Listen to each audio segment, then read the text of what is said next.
मैं कौन हूं,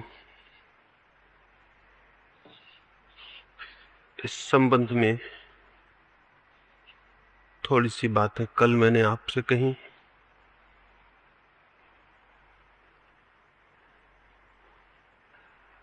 ज्ञान नहीं बल्कि अज्ञान, जानकारी नहीं बल्कि न जानने की स्थिति, स्टेट ऑफ नॉट नोइंग के संबंध में थोड़ी सी बातें कही।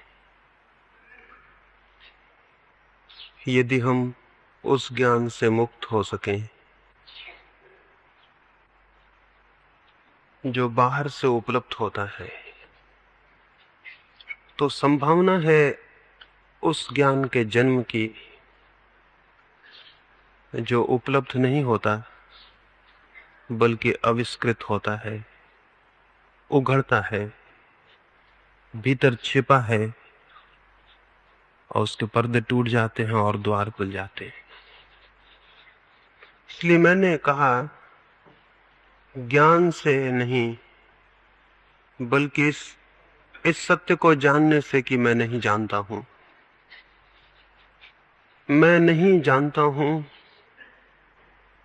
इस भाव दशा में ही कुछ जाना जा सकता है।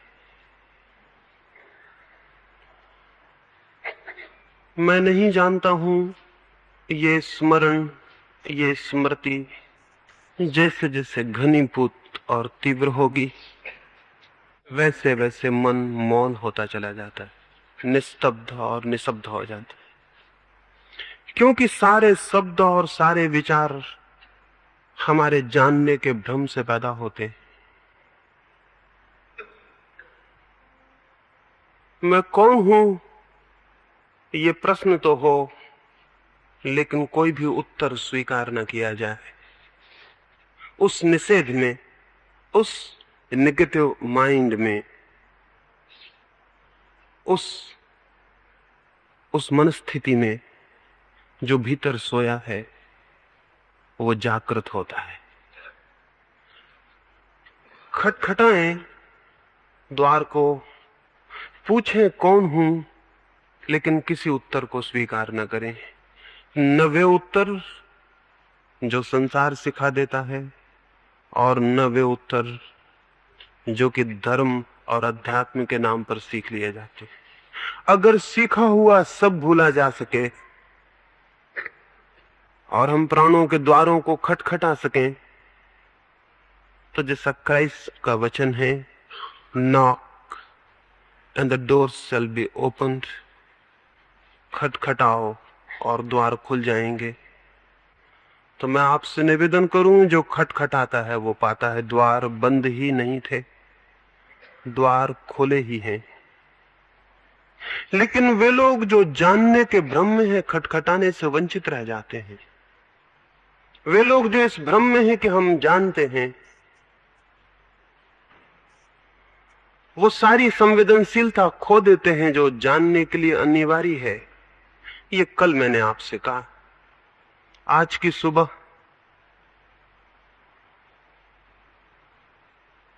कल तो अज्ञान के लिए कहा, आज की सुबह रहस्य के लिए थोड़ी सी बातें कहना चाहता। मन इस स्थिति में हो कि मैं नहीं जानता, तो सारा जीवन एक रहस्य, एक मिस्ट्री की तरह उद्घाटित होने लगता है। और मन इस स्थिति में हो कि मैं जानता हूं, क्योंकि गीता मुझे स्मरण है और उपनिषद मुझे ज्ञात हैं और शंकर और रामानुज और वो सब मुझे मालूम है, इसलिए मैं जानता हूं। शब्द मुझे ज्ञात हैं, श्रुतियां मुझे ज्ञात हैं, इसलिए मैं जानता हूं। ऐसा जो मन है वो जीवन के प्रति रहस्य के बोध को खो देता है। उसे जीवन में फिर कोई रहस्य नहीं मालूम होता। उसे जीवन फिर एक मिस्ट्री की भांति दिखाई नहीं पड़ता। उसे सब ज्ञात है। इसलिए जो अज्ञात है हमारे चारों ओर, वो उसके हृदय को फिर स्पंदित नहीं करता, और सब कुछ अज्ञात है।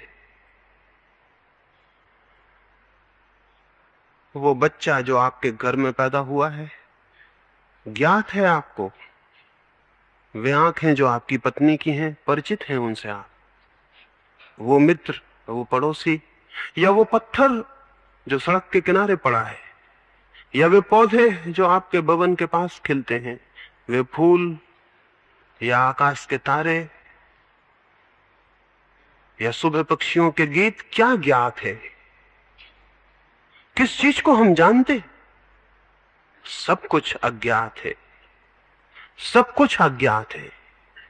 और वो सब यदि अज्ञात है तो सब एक अद्भुत रहस्य से मंडित हो जाता है। उस रहस्य का जो बोध है वो धार्मिक चित्त का पहला लक्षण। रहस्य का जो बोध है वो धार्मिक चित्त का पहला लक्षण है। उस व्यक्ति को ही मैं अधार्मिक कहता हूं जिसके जीवन में रहस्य का कोई बोध नहीं। उस व्यक्ति को ही अधार्मिक कहता हूं जिसके जीवन में रहस्य का कोई बोध नहीं है, जिसके जीवन को अज्ञात मंडित नहीं किए हुए है, जिसे चारों तरफ से अज्ञात स्पर्श नहीं करता है, जिसे चारों तरफ रहस्य के अनंत अनंत द्वार दिखाई नहीं पड़ते हैं। वो व्यक्ति अधार्मिक है। और हमारे सारे सिद्धांतों ने हमारे मन को इस भांति कस लिया है कि हर चीज की व्याख्या उपलब्ध हो गई है, इसलिए कुछ भी अज्ञात नहीं रहा है।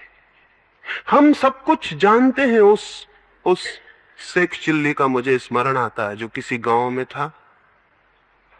वो सब कुछ जानता था। बड़े अच्छे लोग होंगे जिन्होंने कहा कि वो शेख चिल्ली था, क्योंकि जो सब कुछ जानता है वो शेख चिल्ली होगा ही, वो पागल होगा ही।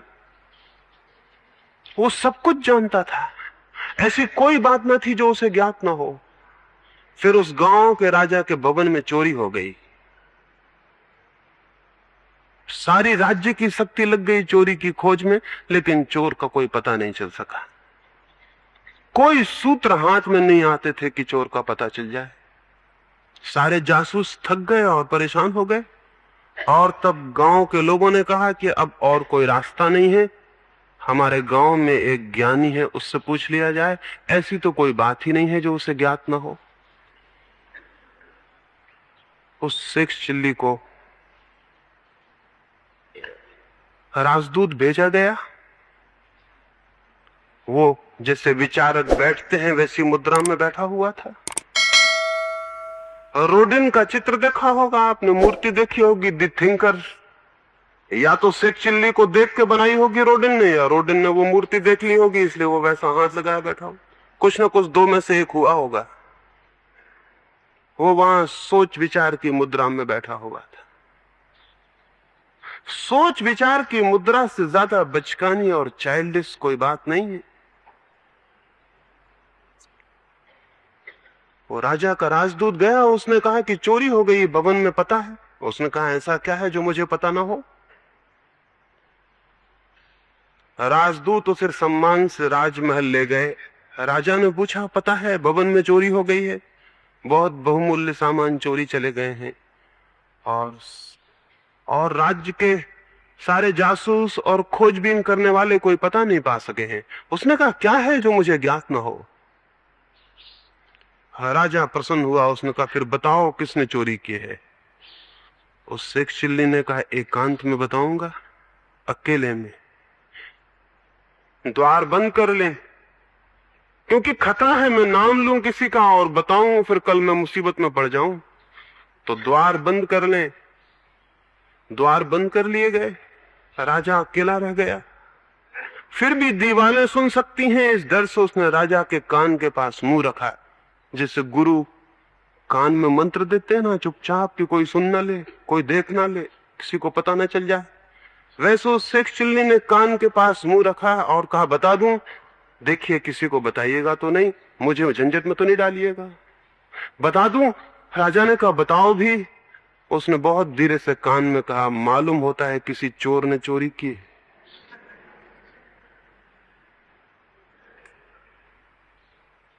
और हमारे दार्शनिक क्या करते रहे, और हमारे धर्म चिंतक क्या करते रहे, और वे सारे लोग क्या करते रहे जो कहते हैं कि ईश्वर ने दुनिया को बनाया। उनका मतलब क्या? वो सारी खोजबीन के बाद, सिर पर हाथ रखने के बाद ये बताते हैं कि जरूर किसी बनाने वाले ने दुनिया को बनाया है। यही तो कहते हो। किसी चोर ने चोरी की है, यही तो कहते हैं। किसी बनाने वाले ने दुनिया को बनाया है, ये वो सारी खोजबीन के बाद कहते हैं। किसी चोर ने चोरी की है, किसी बनाने वाले ने दुनिया को बनाया है। ये सारे विचार का निष्कर्ष है। ये सारे हमारे ज्ञानी की घोषणा है। और ये जो सारी घोषणाएं हैं, ये जो सारे विचार हैं, ये जो सारे सिद्धांत हैं, हम पकड़ लेते हैं। और जीवन का वो जो अज्ञात स्पंदन है, वो जो अज्ञात चोटें हैं, वो जो अज्ञात हवाएं हैं, फिर वो हमें स्पर्श नहीं करती। हम अपने सिद्धांतों में बंद होकर बैठ जाते हैं। सिद्धांतों में जो बंद है, उसमें सिद्धांतों में कोई झरोखे नहीं होते, कोई खिड़कियां नहीं होती, सिद्धांतों में कोई द्वार नहीं होते, सिद्धांतों में कोई समझौते नहीं होते। इसलिए सिद्धांत बिल्कुल बंद दीवार की तरह आदमी को भीतर बंद कर देते हैं। और हर चीज जो उसके द्वार पर प्रश्न लेकर खड़ी आती है, वो हर चीज का उत्तर दे देता है कि ये ऐसा है, ये तुम्हारे पिछले जन्मों का फल है, ये भाग्य है, ये परमात्मा है, ये फला है, ये दिका है। हर चीज का उत्तर दे देता है। और जिस चीज का उत्तर दे देता है, वो चीज उसके लिए रहस्य खो देती है। ये जो जीवन और ये जो जगत हमें इतना बोरडम, इतना उबाने वाला मालूम पड़ रहा है, ये हमारे ज्ञान की वजह से मालूम पड़ रहा है। इस जीवन में अगर हम सिद्धांतों की दीवार छोड़ के देखना शुरू करें, अगर ज्ञान को हटा के देखना शुरू करें, तो एक एक चीज कितनी अद्भुत है, कितनी नई। कुछ भी तो पुराना नहीं है, कुछ भी तो वैसा नहीं है जैसा कल था। आज सुबह जो सूरज उगा है, वो कभी भी नहीं उगा था और फिर कभी नहीं उगेगा। और आज सुबह जो हवा चली थी, वो कभी नहीं चली है और कभी नहीं चलेगी। और आज सुबह जो फूल खिले हैं, वे पहली बार ही खिले हैं। और सब कुछ नया है, और सब कुछ बहुत रहस्य से मंडित है। हम क्या जान पाए हैं अभी? एक बहुत बड़ा वैज्ञानिक, जिसने विद्युत पर सारे जीवन काम किया, बिजली के अध्ययन में, एक छोटे से गांव में विश्राम करने के लिए ठहरा हुआ था। उस गांव का स्कूल था छोटा। उस स्कूल के बच्चों ने, कुछ विज्ञान के बच्चों ने कुछ चीजें बनाई थी, कुछ छोटे छोटे उपकरण बनाए थे। स्कूल का जलसा था और स्कूल में प्रदर्शनी थी। वो वैज्ञानिक भी देखने चला गया। जिस बच्चे ने सबसे ज्यादा मेहनत की थी और बिजली के कुछ खेल खिलौने बनाए थे, वो बड़ी बड़ी उत्सुकता से उसे समझाने लगा कि ये कैसे बनाए गए हैं, कैसे काम करते हैं, क्या क्या इनकी खूबी है। वो वैज्ञानिक बहुत बहुत उत्सुकता से सुनने लगा। उस बच्चे को तो पता भी नहीं था कि विद्युत को उतना जानने वाला जगत में शायद कोई दूसरा आदमी नहीं है। तो वो बच्चा और प्रसन्नता से सारी बातें बताने लगा। सारी बात हो जाने के बाद उस वैज्ञानिक ने पूछा, बेटे एक बात पूछूं, ये बिजली क्या है? ये विद्युत क्या है? ये इलेक्ट्रिसिटी है क्या आखिर? वो लड़का बोला, ये तो हमें ज्ञात नहीं। उसके प्रधान अध्यापक ने उस लड़के को कहा, तुम्हें पता नहीं है, तुम बताए जा रहे हो। ये तो विद्युत को जानने वाला सबसे बड़ा व्यक्ति है जो जीवित है। लेकिन उस सबसे बड़े व्यक्ति ने क्या कहा? उसने कहा, जो ये बच्चा कह रहा है कि विद्युत को हम जानते नहीं, मैं भी यही कहूंगा, विद्युत को हम जानते नहीं।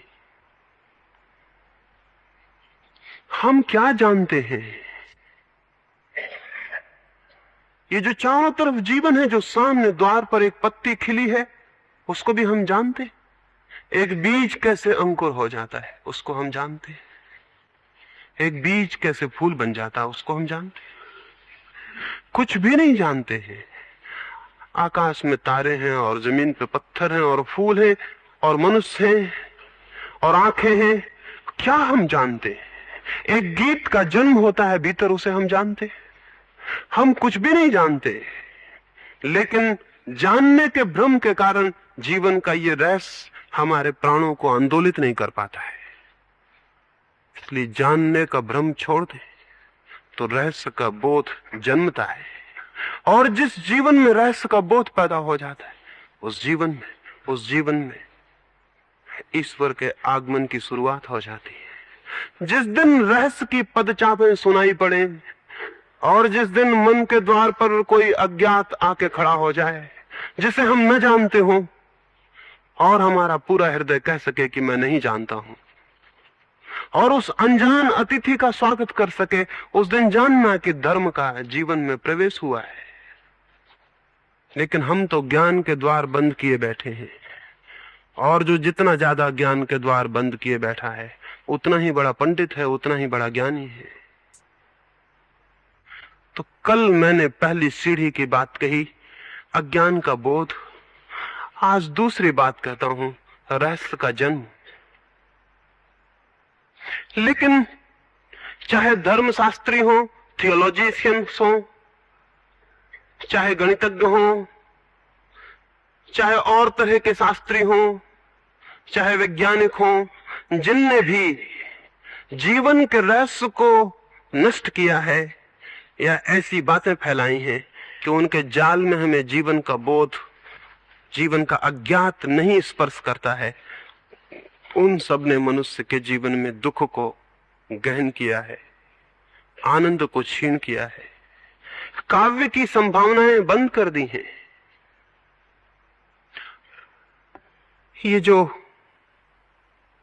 ये जो सब चारों तरफ अज्ञात फैला है, इसके प्रति हृदय खुला हुआ होना चाहिए।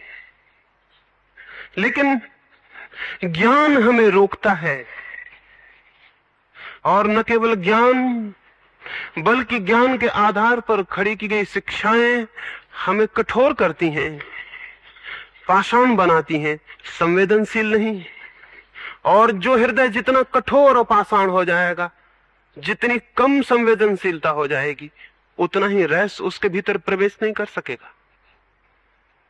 लेकिन उदासीनता को, कठोरता को हम गुण मानते, वैराग्य को, दूर खड़े हो जाने को, अपने को बंद कर लेने को हम गुण मानते। धर्म का कोई संबंध जड़ता से नहीं है। लेकिन एक आदमी जितना जड़ होता जाता है, जितना रस शून्य, संवेदन से हीन, इनसेंसिटिव, जितना ज्यादा जड़ कि उस पर किसी चीज का कोई संवेदना उसके भीतर नहीं होती, उतना ही हम मानते हैं कि ये गुण है। हम जीवन को गुण नहीं मानते, हम तो मरने को गुण मानते। एक आदमी जितना मुर्दा जैसा होने लगता है उसको हम गुण मानते। हमने इसकी बहुत पूजा की है, और हमने धीरे धीरे आदमी को पत्थर होने की शिक्षा दी है। एक व्यक्ति के बाबत में सुनता था, उसकी पत्नी की मृत्यु हो गई। वो बड़े जाहिर बहुत प्रसिद्ध व्यक्ति थे, गीता पर उन्होंने बड़ी किताब लिखी। उनकी पत्नी की मृत्यु हुई। वो शायद गीता पर अपना भाष्य लिखते होंगे या किसी और ग्रंथ पर कोई काम करते होंगे। खबर दी गई, उन्हें जाके कहा गया कि तुम्हारी पत्नी ने श्वास छोड़ दी। उन्होंने घड़ी की तरफ देखा दीवार पर और कहा, अभी तो 4:30 बजे हैं, मैं तो 5 बजे के पहले उठ नहीं सकता। 4:30 बजे थे, 5 बजे के उठने का उनका नियम था रोज। तो पत्नी की मृत्यु भी उन्हें 4:30 बजे नहीं उठा सकी। फिर इसकी खूब प्रशंसा मैंने सुनी कि कैसे अद्भुत व्यक्ति हैं, कैसे संयमी, कैसे विरागी, कैसे अनासक्त। और मैं हैरान हुआ। और ये जो आदर है, ऐसी कठोरता को, ऐसी हिंसा को, ये जो सम्मान है, और ऐसी बातों को जो महात्मा होना और सिद्ध होना और अनासक्त होना समझा जाता है। इन्होंने जीवन को सारे रस, जीवन के सारे आनंद से छीन कर दिया। जीवन को बहुत आघात पहुंचाए हैं ऐसे विचारों ने। किताब ज्यादा मूल्यवान है जिसको वो लिख रहे हैं, और एक जीवित व्यक्ति विलीन हो रहा है, वो मूल्यवान नहीं है। नियम ज्यादा मूल्यवान है। 5 बजे उठने का, तो मौत को भी आना है तो 5 बजे आना चाहिए, उसके पहले नहीं। उनके नियम से आना चाहिए। ये जो नियम वाले लोग हैं, ये जो प्रिंसिपल वाले लोग हैं, इनसे ज्यादा जड़, इनसे ज्यादा पाषाण हृदय और कोई भी नहीं होता है। इसकी खूब शिक्षा हुई है धर्म के नाम पर। और एक आदमी जितना अपने को कठोर कर ले, और कठोर कौन कर सकता है अपने को, ज्ञात है कौन कर सकता है? कौन कठोर? वही कर सकता है अपने को जो दूसरों के प्रति बहुत हिंसक होता है। अगर कहीं वो अपने प्रति हिंसक हो जाए तो कठोर हो सकता है। जो दूसरों के प्रति बहुत वायलेंट होता है, बहुत हिंसक होता है, दुष्ट होता है, अगर वो अपनी सारी दुष्टता को दूसरों से अलग कर ले तो वो अपने प्रति दुष्ट हो जाएगा। जो दूसरों के प्रति बहुत हिंसक होता है, अगर वो अपनी हिंसा को दूसरों से खींच ले तो वो अपने प्रति हिंसक हो जाएगा। तब वो अपने को सताना शुरू कर देगा। मैं आपसे निवेदन करता हूं, चाहे कोई दूसरे को सताए चाहे अपने को, इसमें कोई भेद नहीं है, दोनों ही सताना है, इसमें कोई भेद नहीं है। जो लोग दूसरों को सताना जबरदस्ती रोक लेते हैं और बंद कर देते हैं, वो अपने को सताना शुरू कर देते हैं, और इसे हम साधना समझते हैं। इसे हम साधना समझते हैं। कोई अपनी आंखें फोड़ लेता है तो हम समझते हैं कितनी बड़ी साधना, और कोई अपने शरीर को जलाता है और कांटों पे लिटाता है और उल्टा सीधा खड़ा रहता है तो हम सोचते हैं कितनी बड़ी साधना। और इस सब भांति वो कठोर होता चला जाता है, और उसके सारे संवेदना के तंतु जड़ होते चले जाते हैं। न उसे फिर सौंदर्य का बोध होता है, न उसे फिर जीवन के रहस्य का अनुभव होता है, और उसके सब सारी खिड़कियां, सारे झरोखे सब बंद हो जाते हैं। वो एक अहंकार की प्रतिमा होके खड़ा रह जाता है। ये जो सारी संवेदनहीनता को प्रशिक्षित करने की सारी शिक्षाएं हैं, ये इन्होंने मनुष्य को धार्मिक नहीं होने दिया है।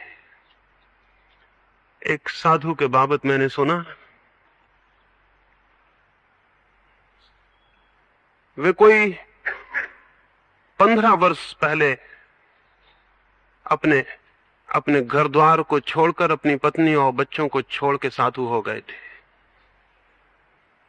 15 वर्ष बाद काशी में थे और खबर आई कि उनकी पत्नी मर गई। तो वे हंसे और बोले, चलो झंझट मिटी। मैं बहुत हैरान हुआ। जिनने मुझे खबर दी उन्होंने कहा कि कैसे परम त्यागी हैं, कि उन्होंने कहा पत्नी के मरने पर कि चलो झंझट मिटी।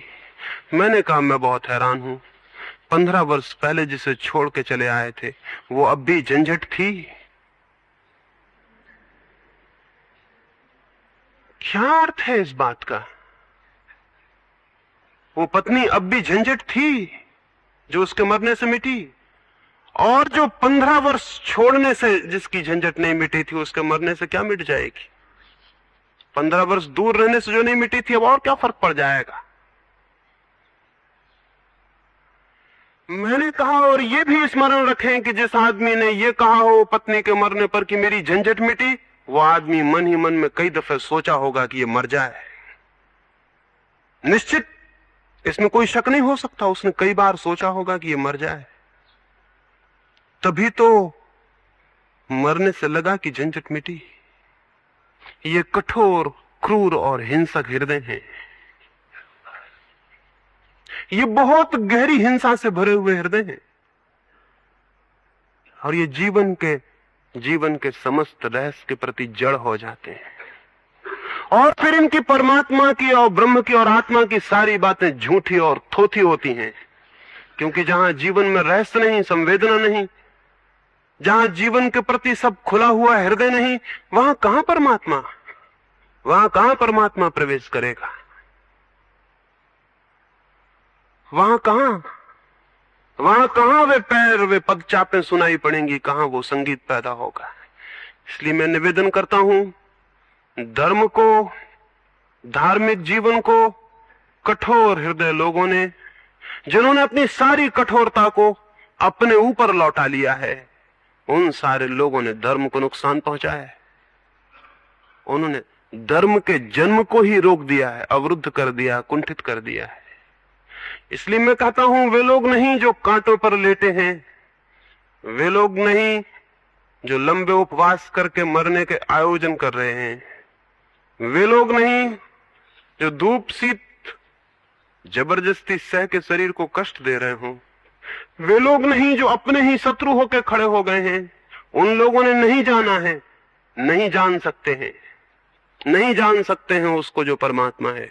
वरन वे लोग जिन्होंने अपने हृदय को सरल किया है, प्रेम से भरा है, जिन्होंने सौंदर्य को पहचाना है और अनुभव किया है, और जिन्होंने जीवन के रहस्य को द्वार दिया है अपने भीतर, उन लोगों ने कहीं जाना है, कहीं ज्यादा जाना है, उन्होंने कहीं ज्यादा जिया है। जैसा मैंने कल संध्या कहा, शायद महात्माओं ने उतना नहीं, साधुओं ने उतना नहीं, वरन उन लोगों ने जिनके जीवन में काव्य है, प्रेम है, सौंदर्य है, संगीत है, उनने कहीं ज्यादा जाना है और जिया है। उन्होंने कहीं ज्यादा पाया है, कहीं वे ज्यादा हुए हैं, कहीं उनके भीतर कोई अवतरित हुआ है, कोई अज्ञात संगीत उनके भीतर पैदा हुआ है, उन्होंने कोई अज्ञात ध्वनि सुनी है, उन्होंने कोई अननोन, वो जो सब तरफ हमें घेरे है, उससे कोई संबंध पाया है, कोई तालमेल, कोई हारमोनी, कोई जोड़ उनका हुआ है चारों तरफ जो फैला है उससे। उनका नहीं जिन्होंने अपनी अस्मिता को साधा हो और जो कठोर होते गए हों और धीरे धीरे अहंकार की प्रतिमाएं होकर रह गए हों। उनने नहीं, बल्कि उनने जो विरल हो गए हों, तरल हो गए हों, जो पिघलते गए हों और जो खोजना मुश्किल हो गया हो बाद में कि वो कहां है, उनने शायद जाना है। वे ही जान सकते हैं, कोई और जान नहीं सकता। संवेदनशील हृदय ही ज्ञान को उपलब्ध होता है, कोई और नहीं। तो मन तो न जानने की स्थिति में हो और हृदय संवेदना का स्पंदन से भरा हो। मन तो न जानने की स्थिति में हो, स्टेट ऑफ नॉट नोइंग में हो, और हृदय के सारे द्वार खुले हो रहस्य के लिए। हृदय रहस्य से पूर्ण होता चला जाए और मन और बुद्धि ज्ञान से शून्य होती चली जाए, तो वो घटना घटती है जहां जाना जाता है कि मैं कौन, और जहां जाना जाता है कि सब क्या है। ये जो हृदय का स्पंदन है, इस पर थोड़ी सी बात विचार कर लेनी जरूरी है। और ये जो मैं कह रहा हूं कि काव्यशील हृदय जान पाते हैं, तो इससे ये मतलब मत समझ लेना कि जो कविताएं लिखते हैं वो जान पाते हैं, क्योंकि कविताएं लिखना बहुत आसान है और काव्यपूर्ण होना बहुत कठिन। सभी कविताओं में काव्य नहीं होता है, और सभी कवि काव्य हृदय से पूर्ण नहीं होते। शब्दों के तर्क से फिलोसफी पैदा हो जाती, शब्दों की तुक से कविता पैदा हो जाती, और तुकबंदी में कुशल भी कवि हो सकते हैं। कवि तो क्या, राष्ट्र कवि भी हो सकते हैं। तुकबंदी आनी चाहिए और दिल्ली में रहने का ढंग आना चाहिए, तो राष्ट्र कवि भी हो सकते हैं। कवि तो बहुत साधारण सी बात है। कोई शब्दों की तुकबंदी से नहीं कोई कवि हो जाता है। हृदय का तालमेल उस विश्व से जो हमारे चारों तरफ व्याप्त है, उस सत्ता से जिसमें हम हैं, और प्रतिक्षण उससे जुड़े हैं। प्रतिक्षण कुछ हमारे भीतर से बाहर जाता है और कुछ हमारे भीतर आता है। बाहर और भीतर के शब्द दो विरोधी शब्द नहीं है, और बाहर भीतर कोई दो विरोधी आयाम नहीं है, कोई दो विरोधी डायमेंशन नहीं है। बाहर और भीतर किसी एक ही चीज के दो छोर। समुद्र में तूफान आता है, अज्ञात किनारों तक आग की लहरें छू जाती हैं और फिर वापस लौट जाती हैं। वही लहर किनारे को छूती है, वही फिर वापस लौट जाती है। एक ही लहर के दो छोर हैं, किनारा और सागर। जिसे छूती है वो, और जिसे छू के लौट जाती है वो। मेरी श्वास आपकी श्वास प्रतिक्षण बाहर जा रही है और फिर भीतर आ रही और फिर बाहर जा रही। श्वास के दो छोरों पर एक तरफ बाहर है, एक भीतर। बाहर और भीतर दो विरोधी बातें नहीं, बल्कि किसी एक ही चीज के दो छोर हैं। और जो इतना लीन हो जाता है कि बाहर और भीतर दो न रह जाएं, बल्कि किसी एक छोर का अनुभव होने लगे, तो तालमेल पैदा हुआ, तो काव्य पैदा हुआ। तो ऐसी स्थिति में काव्य से हृदय परिपूर्ण होगा, जब बाहर और भीतर दो न रह जाएं। सुकरात एक रात घर वापस नहीं लौटा। चिंतित हुए होंगे मित्र, खोजने गए, देखा तो एक वृक्ष से टिका हुआ था। बर्फ पड़ गई थी और पैर जलग हो गए होंगे और पलकें एक टक टिकी थी और आंखें तारों को देख रही थी। उन्होंने जाके हिलाया, बहुत हिलाया, तो जैसे वो कहीं से वापस लौटा। और उसने कहा, क्या बात है, क्या बहुत देर हो गई? उसके मित्रों ने कहा, रात बीतने को है, पैर जड़ हो गए होंगे, बर्फ पड़ी है, सर्द हवाएं हैं, क्या कर रहे हैं? उसने कहा, कर कुछ भी नहीं रहा था, तारों से एक हो गया था। मैं था ही नहीं, कुछ था जो मेरे और तारों के बीच था, मैं नहीं था। तालमेल, हार्मनी। चीन में एक राजा को एक मुर्गे की मोहर बनवानी थी, राज्य की सील बनवानी थी, राज्य का प्रतीक बनवाना था। उसने खबर भेजी गांव गांव में कि कोई चित्रकार जो सबसे श्रेष्ठ मुर्गे के चित्र को बना लाएगा, उसे बहुत पुरस्कार दिया जाए। एक वृद्ध चित्रकार आया और उसने कहा, मैं बहुत बूढ़ा हो गया हूं, हाथ मेरे कपते हैं, इसलिए शायद मैं तो चित्र नहीं बना सकूंगा, लेकिन राज्य को मैं अपनी थोड़ी सेवाएं अर्पित करना चाहता हूं। और वो ये कि जो चित्र आए, मुझसे पूछ लिया जाए कि कौन सा चित्र बना ठीक, कौन सा नहीं, और जब तक मैं स्वीकृति न दूं तो राज्य की मोहर न बनाई जाए। राजा खुद भी इस ख्याल में था कि कोई वृद्ध कला गुरु मिल जाए जो जांच सके, लेकिन बूढ़ा बहुत अजीब रहा होगा।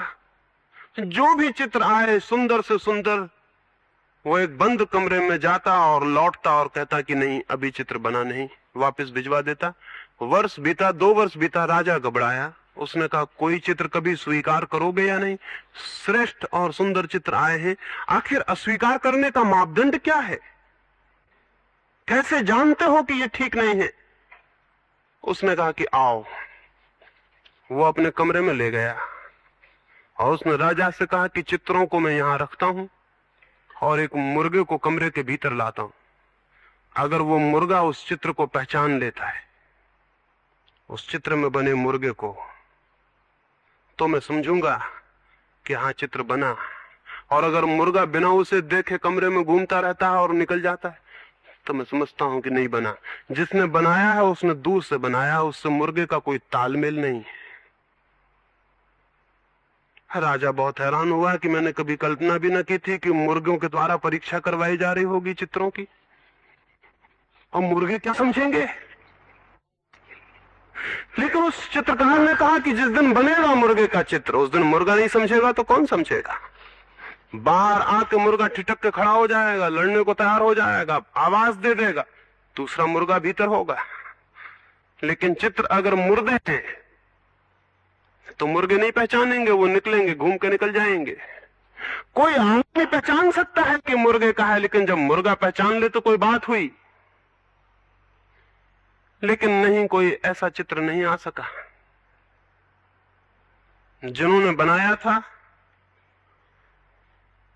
वे चित्रकार न रहे होंगे, उन्होंने मुर्गे के शरीर को तो बना दिया था, लेकिन मुर्गे की आत्मा को नहीं पकड़ पाए थे।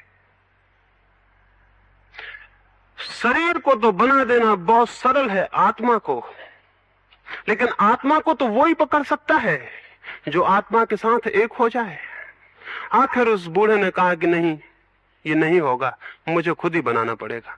लेकिन बड़ी कठिनाई है, मैं बच पाऊं न बच पाऊं, इसलिए तो मैंने कहा था कि 70 वर्ष का हुआ बूढ़ा हूं, लेकिन मुझे ही बनाना पड़ेगा। राजा ने कहा 2 वर्ष व्यर्थ खोए, कभी का बना देते। उसने कहा कि नहीं, अभी 3 वर्ष और लग जाएंगे। राजा ने क्या किया, इतना कठिन है बनाना? उसने कहा बनाना कठिन नहीं है, लेकिन मुर्गे के साथ एक हो जाना बड़ा कठिन है। तो मुझे 3 वर्ष के लिए छुट्टी दे दी जाए। अब मैं जंगल जाता हूं और देखता हूं कि इस बुढ़ापे में तालमेल बन सकता कि नहीं बन सकता। वो कलाकार जंगल गया। कोई 6 महीने बाद राजा ने अपने कुछ मित्रों को भेजा कि जाओ देखो वो जिंदा है या नहीं, और करता क्या है वहां, और जंगल में कितने दिन लगाएगा। लोग गए, वो जंगली मुर्गों के पास लेटा हुआ था और उसने वापस लौटा दिया कि अभी बहुत देर है, अभी बहुत देर है, जब तक मैं मुर्गा ना हो जाऊं तब तक आना मत।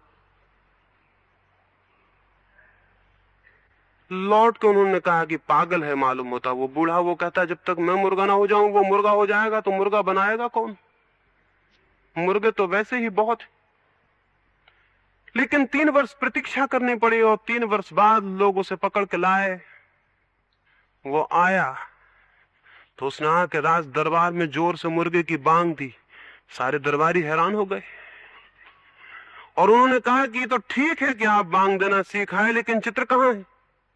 उसने कहा चित्र बना देना तो अब एक क्षण का काम है, आत्मा को पकड़ना था, वो बहुत मुश्किल था, वो हो गया।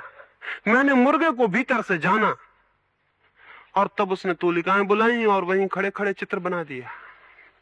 और मुर्गे लाए गए, वे मुर्गे देख के उस मुर्गे को घबरा के खड़े हो गए और आवाज देने लगे। वो मुर्गा जिंदा था, कहीं किसी तालमेल से, किसी हारमोनी से पैदा हुआ था। उन्होंने जाना है जिन्होंने जीवन के प्रति कोई तालमेल उपलब्ध कर लिया है, कोई एकता, कोई एकतांता उपलब्ध कर ली है।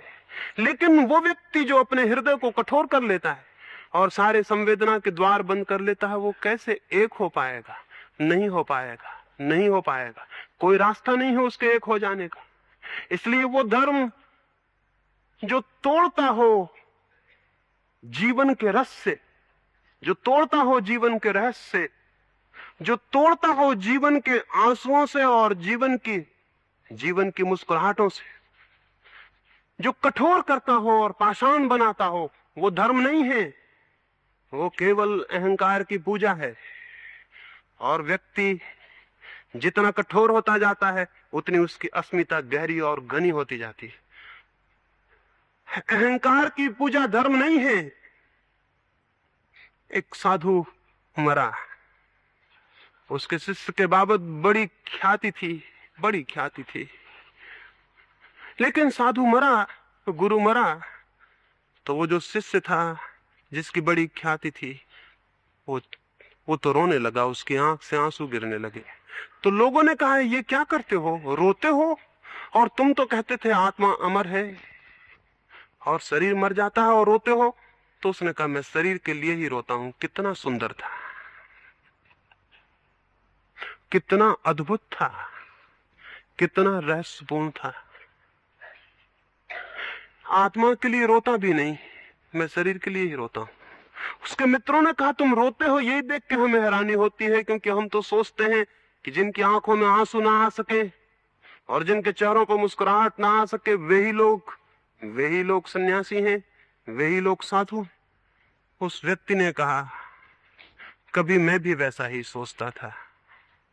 आंखें पत्थर जैसी बनाई जा सकती हैं और ओंठ ऐसे सख्त बनाए जा सकते हैं कि उन पर मुस्कुराहट लानी भी हो तो न लाई जा सके, और आंखें ऐसी पत्थर बनाई जा सकती हैं कि आंसू उनमें ना आए, लेकिन तब भीतर हृदय भी पत्थर हो जाता है और तब भीतर भी पाषाण हो जाता है और तब भीतर भी जड़ता हो जाती है। और जितना भीतर सब जड़ हो जाता है, उतनी तरलता खो जाती, उतनी संवेदनशीलता खो जाती, उतने जोड़ खो जाते हैं, उतने मिलन के सब रास्ते खो जाते हैं। धर्म है मिलन, धर्म है जुड़ जाना, धर्म है सबसे जुड़ जाना। कैसे जुड़ेंगे अगर हम अपने को तोड़ते चले गए? तो इसलिए मैंने कहा काव्यपूर्ण हृदय चाहिए,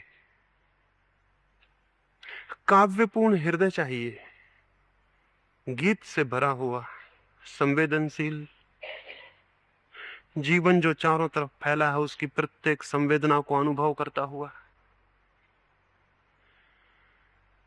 ना ऐसा हो, ऐसा ना हो पाए तो फिर कोई रास्ता नहीं है, फिर कोई मार्ग नहीं है, फिर कोई द्वार नहीं है, फिर पहुंचने की कोई सुविधा नहीं है, फिर नहीं पहुंचा जा सकता परमात्मा तक।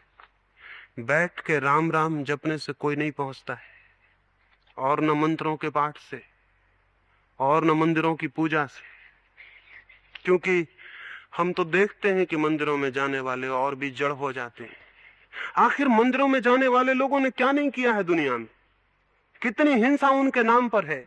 हिंदू और मुसलमान के, जैन और बौद्ध के, ईसाई और पारसी के नाम पर कितनी हिंसा है, और मंदिरों और मस्जिदों के नाम पर कितनी हिंसा है, और इन मूर्तियों और इन ग्रंथों और इन संप्रदायों के नाम पर कितनी कठोरता है, कितनी हिंसा है। ईसाइयों ने कितने आदमी नहीं मार डाले, मुसलमानों ने, ये दुनिया के और धर्मों ने क्या नहीं किया है, कितनी हत्या नहीं की है, कितना खून नहीं किया है।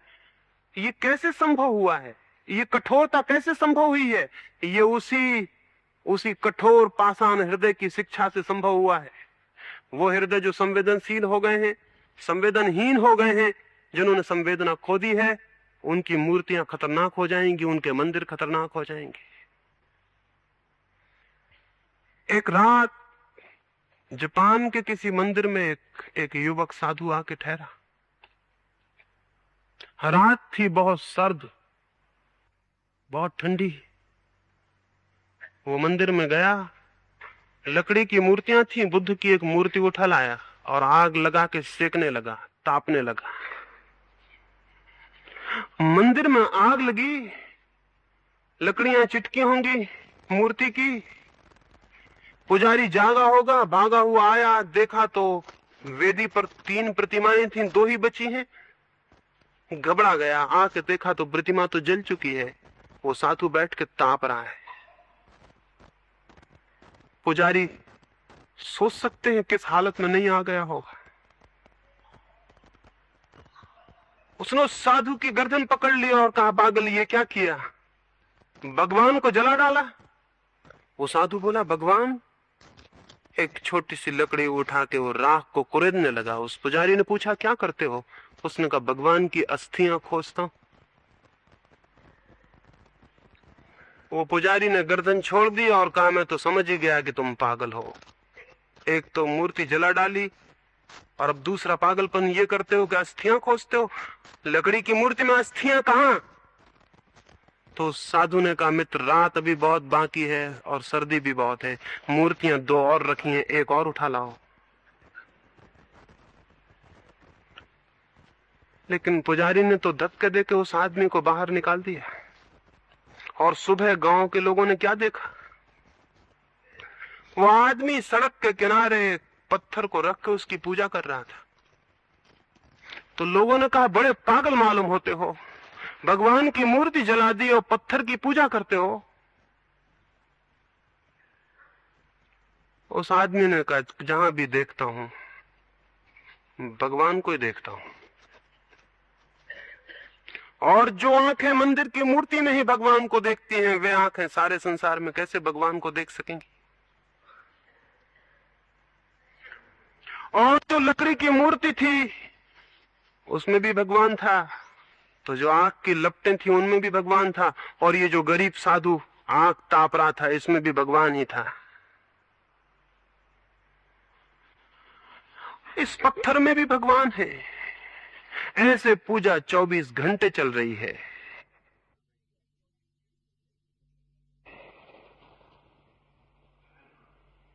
जैसे हृदय संवेदनशील होगा, वैसे थोथी मूर्तियां तो जल जाएंगी, वैसे मन पर बैठे इमेजेस तो चले जाएंगे।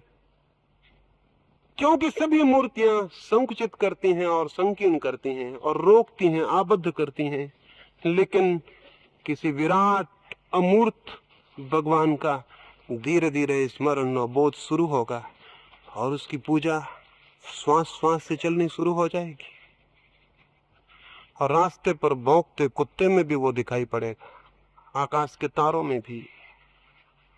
लेकिन बहुत आसान है आकाश के तारों में देख लेना, घर के बच्चे में भी वही दिखाई पड़ेगा, पत्नी में भी, पति में भी, सब तरफ, सब कुछ में। उसे देखने के लिए, उसे जानने के लिए और उसे बाहर सब तरफ जो अनुभव न कर पाए उस रहस्य को, तो उसकी लौटती धारा भीतर भी अनुभव न कर पाएगी। जब बाहर सब तरफ रहस्य से भर जाता है हृदय, तो श्वासें जब भीतर की तरफ लौटती हैं तो भीतर भी रहस्य का अनुभव होता है। बाहर जो यात्रा हो रही है वही तो भीतर लौट रही है। वही श्वासें जो बाहर जा रही हैं भीतर आ रही हैं, वही प्राण, वही बोध बाहर और भीतर डोल रहा है। बाहर जब अनुभव होगा रहस्य का तो भीतर भी। राबिया एक दिन अपने झोपड़े में बैठी थी, बाहर उसका एक मित्र आया हुआ था। सुबह सूरज उगने लगा, बड़ी सुंदर सुबह थी, सभी सुबह सुंदर होती। बाहर उसके मित्र ने चिल्ला के कहा, राबिया क्या करती हो भीतर, बाहर आ जाओ, कितना सुंदर सूरज उगा है, भगवान ने कैसी नई सुबह दी है, पक्षी कैसे गीत गाते हैं, आकाश कैसे रंग बिरंगे बदलियों से भरा है, आओ बाहर।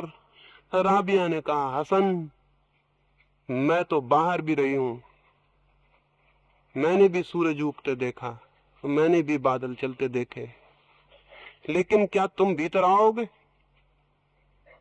क्योंकि तुम जिसे बाहर देख रहे हो, जिसने उसे बनाया उसे मैं भीतर देख रही हूं। उसने कहा, हसन कृपा करो तुम ही भीतर आ जाओ। ये जो बाहर है इससे भी विराटतर, इससे भी सुंदर, इससे भी गहरा, इससे भी प्राणवान भीतर है। क्योंकि जितने भीतर घुसेंगे, क्योंकि वो भीतर मेरा नहीं है, वो सबका ही भीतर है। जितने भीतर घुसेंगे और जितने गहरे, क्योंकि वो मेरा भीतर नहीं है,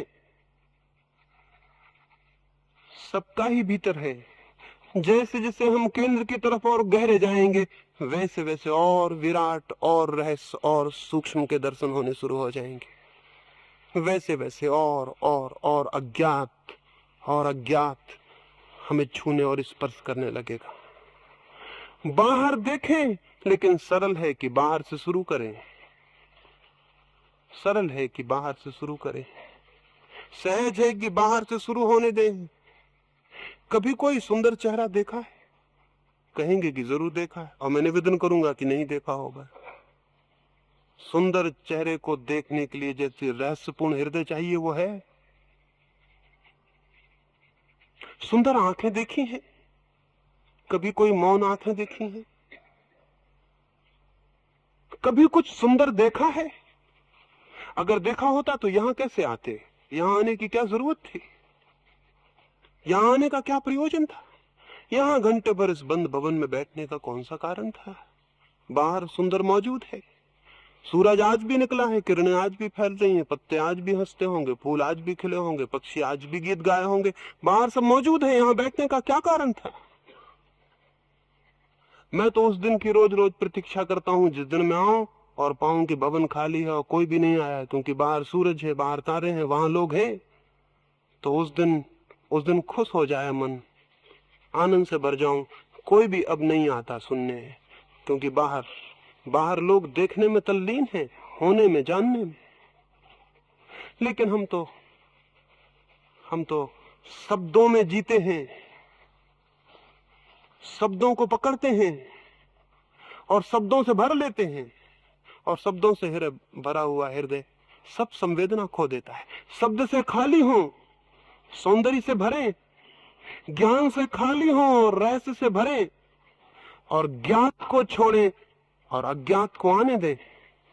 और जैसे जैसे हृदय अज्ञात से भरता जाएगा, वैसे वैसे जानेंगे क्या है बाहर, वैसे वैसे जानेंगे क्या है भीतर। और तब तो भीतर और बाहर के भेद गिर जाते, तब तो सिर्फ जानना रह जाता है, तब तो सिर्फ होना रह जाता है।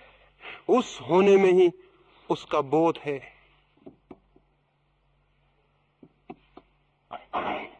यही